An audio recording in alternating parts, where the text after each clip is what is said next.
ওসমান হাদির উপরে এই হামলা প্রকৃতপক্ষে বাংলাদেশের উপরে এই হামলা, এটা বিচ্ছিন্ন কোনো ঘটনা বলে আমরা মনে করি না।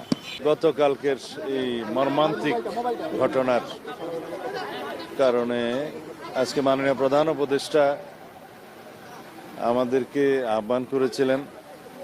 আমরা দেখেছি ওখানে ওসমান হাদির পরিবারের সদস্য, তার বোন ভাইয়েরা মাননীয় প্রধান উপদেষ্টার সাথে কথা বলছেন, আমরাও তাদের সাথে কথা বলেছি। আজকের যে বিষয়টা আমাদের আলোচনায় উঠে এসছে তা হলো ওসমান হাদির উপরে এই হামলা প্রকৃতপক্ষে বাংলাদেশের উপরে এই হামলা, এটা বিচ্ছিন্ন কোনো ঘটনা বলে আমরা মনে করি না। নির্বাচনের তফসিল ঘোষিত হয়েছে 10 তারিখ,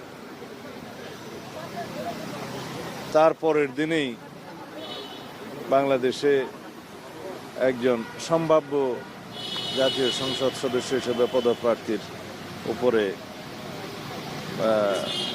প্রাণ বিনাশী হামলা হলো এবং হামলার ধরন দেখে বোঝা যায় এটা একটা পেশাদার প্রফেশনাল খুনির কাজ। এখন ওসমান হাদি জীবন মৃত্যুর সন্ধিক্ষণে আছে, মৃত্যুর সাথে পাঞ্জা লড়ছে।